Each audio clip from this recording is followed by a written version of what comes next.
Hello. Hopefully you have clicked the link to pull up this document so that you can be looking at it as I'm looking at it.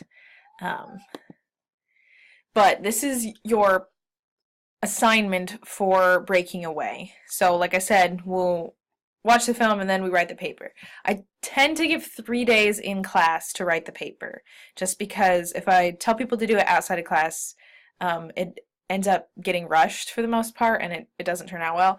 And if I give one day in class to do it, it's not enough time. I've tried 2 days. 3 days seems to be the sweet spot, which means you'll get today, Wednesday, tomorrow, Thursday, and then Friday as well.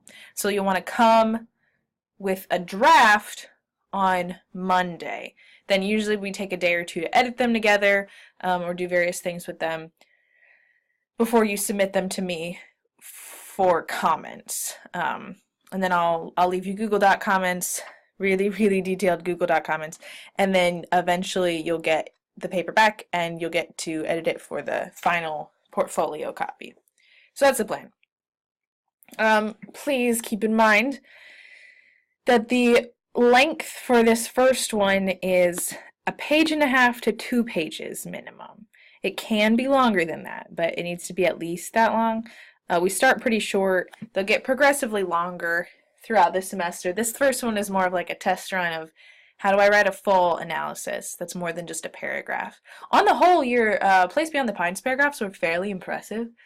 I was pleased with them. For some reason, the spring semesters of film lit are so much more prepared than the fall semester kids. So I was very happy with how most of those turned out. But now we have to expand that beyond one paragraph to a full essay. So, the assignment. Compose a thoughtful response to one of the following prompts. So you'll see there's a number of prompts. There's 8. However, if you would like to vary beyond these 8, that's totally fine. If you have something else that you were interested in the movie, or that you found yourself taking notes on, or there was something that is sort of like one of the prompts that doesn't exactly fit, I don't care. The prompts are there because some people struggle with choosing something to write. And if I give you a list and say pick from the list, then at least you can't say, oh, I don't know what to write. If you want to vary your topic, please do so as diversely as you would like. I've read some really weird papers that have turned out really well, actually, because people were interested in the topics. So it's pretty much fair game. But what you're going to do is within that topic, essentially have a full essay, which means an intro paragraph, which will end in an overall thesis. You have to have one sort of overarching thesis you're making about the film or about a certain character or whatnot. And then within the body of your paper, you'll have a body paragraph that contains the complete argumentative analysis. That means your topic sentence will be a claim. You'll have support from your notes about the mise-en-scène or other aspects of the film, and then you'll talk about your inference. And then you'll repeat. So every body paragraph will look like that. And just like the Place Beyond the Pines paragraph, but just multiple of them. And then you'll have a concluding paragraph. We will spend time on the intros and conclusions, like how to make them good, on later papers. Usually we spend a lot of time on your intro for the next film, True Grit, and we'll do conclusions at some point. But for this paper, you just have to take a stab at it. I'm fully aware that your intro probably will not be good, which is fine. We'll make them better eventually. So, intro, body paragraphs, conclusion. I recommend doing 5 paragraphs just for this first go round. If your topic is only a two-parter, somebody last semester did a really interesting paper about Rod's car, the blue convertible, versus Mike's car, because it was somebody that worked at Anthus and they knew a lot about cars. And in that case, it only made sense to have 4 paragraphs in the essay, 2 body paragraphs, and that's totally fine. So, I mean, you don't have to have 5. I recommend it, at least for people who are less confident. Plus, a lot of the prompts work out nicely if you have 3 paragraphs. So, 3 body paragraphs, I mean. All right, so the point of your essay is to assert some kind of original argument about the film with creativity and style. So the argument should be visual and close to the subject, which means you're going to be using your notes from your notebook and you'll need to elaborate on those. Someone reading your paragraph should be able to visualize the exact shots or scenes you're talking about. That's where the descriptive language comes in. We will work on that this semester. The good news is you have the link from yesterday to watch the whole movie, so if you missed parts or if you need to rewatch parts, it's up on YouTube, which is nice. Observations should be specific and concrete and about those elements of mise-en-scène we talked about. Your inference should be clear and focused. That was the one thing about the Place Beyond the Pines paragraph, is that sometimes people had a really good inference and then halfway through the paragraph you varied. You kind of veered off into a different direction. And in this case, if you veer off into a different direction, that would just need to be a different paragraph. You want to make sure each paragraph is focused on one specific thing.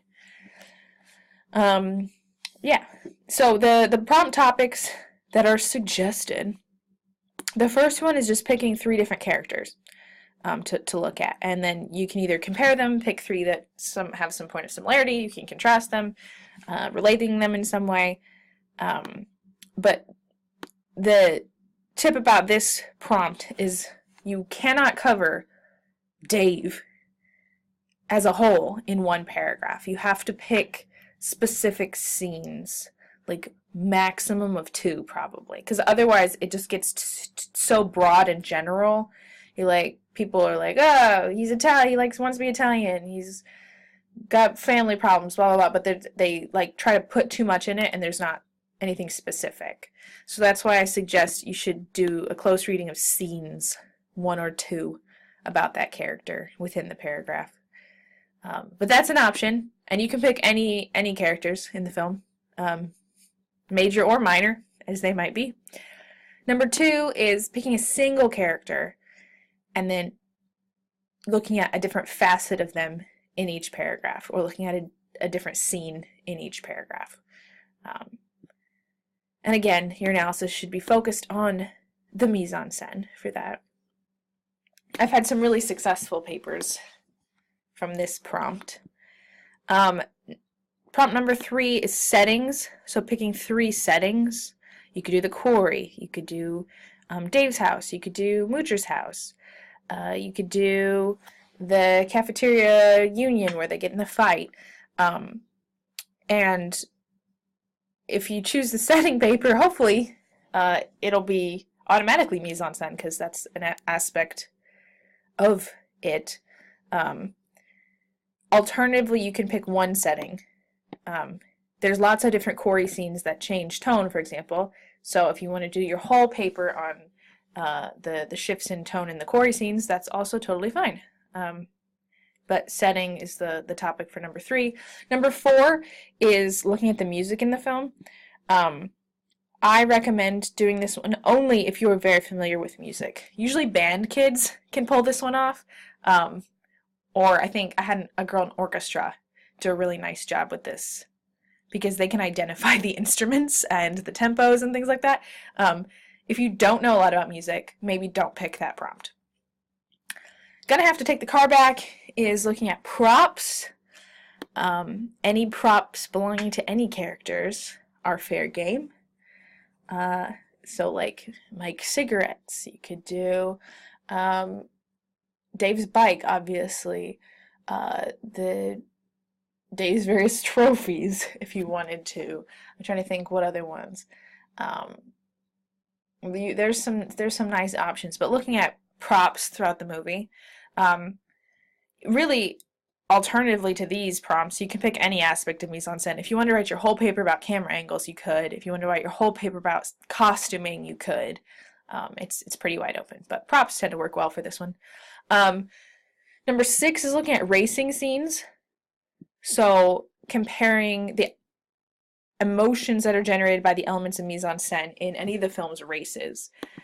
So I suggest, again, picking 3, but we had the Cinzano 100, where the Italians come to Indianapolis and wreck Dave's dreams. We had Mike and Rod when they were swimming in the quarry and Mike hit his head. The Little 5, obviously, when Dave races the semi-truck, which I count that as a race. racing after Kathy with her notebook, etc. So you can talk about racing and the different shifts in those scenes. Number 7 is looking at Dave's family and how the aspects of mise-en-scène enhance our understanding of their dynamic. You could do one paragraph about each of them, like Mr. Stoller, Mrs. Stoller, Dave, or you could pick certain scenes, or you could pick certain locations. You could do like when Dave and his dad are on the IU campus having a little heart-to-heart versus when they're at the dinner table versus something else. This one's kind of open-ended, but if you want to focus on family, you can. And then 8 is about what the idea of being a cutter is to the different characters. Please note, this one is for advanced folks because the prompts that are more thematic, people tend to get wrapped up in the plot points or telling me things about the movie rather than actually analyzing the mise-en-scène. But this one has turned out really well for some people. So, and as the prompt sheet says at the bottom, whatever prompt you choose, your task will be easier the more closely, concretely, and specifically you talk about your observations. So there we are. So I don't care which one you pick. Usually if we were meeting in class, I would come around and like ask you what prompt you're doing so I can kind of get a feel for what people's thoughts are.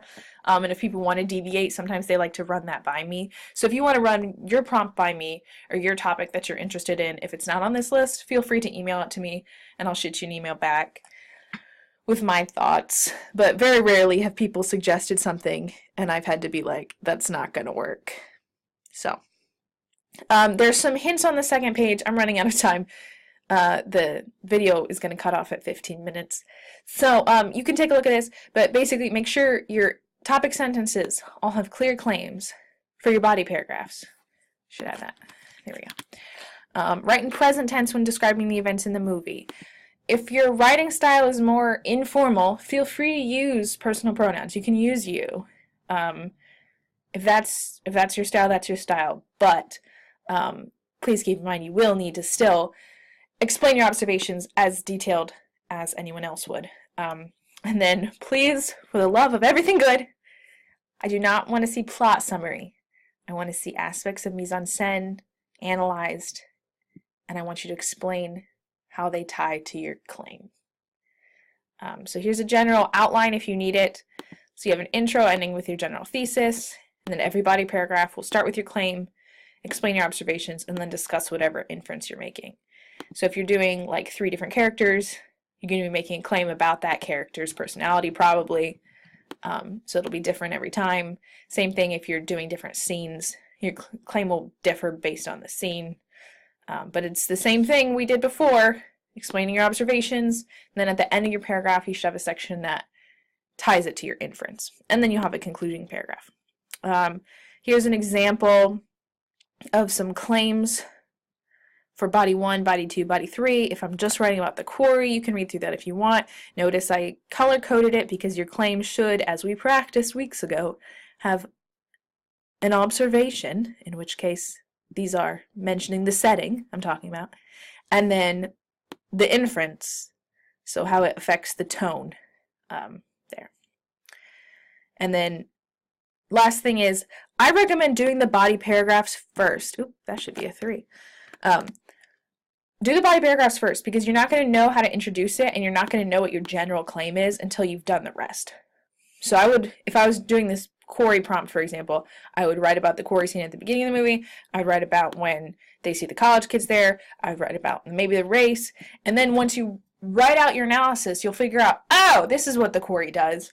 And then you're able to put together your thesis that will go at the end of your intro. In this case, it would be the setting of the quarry helps to shape the dynamic of the group of friends throughout the movie, from a place of relaxation and reprieve to a tense encapsulation of their crumbling friendship by the end.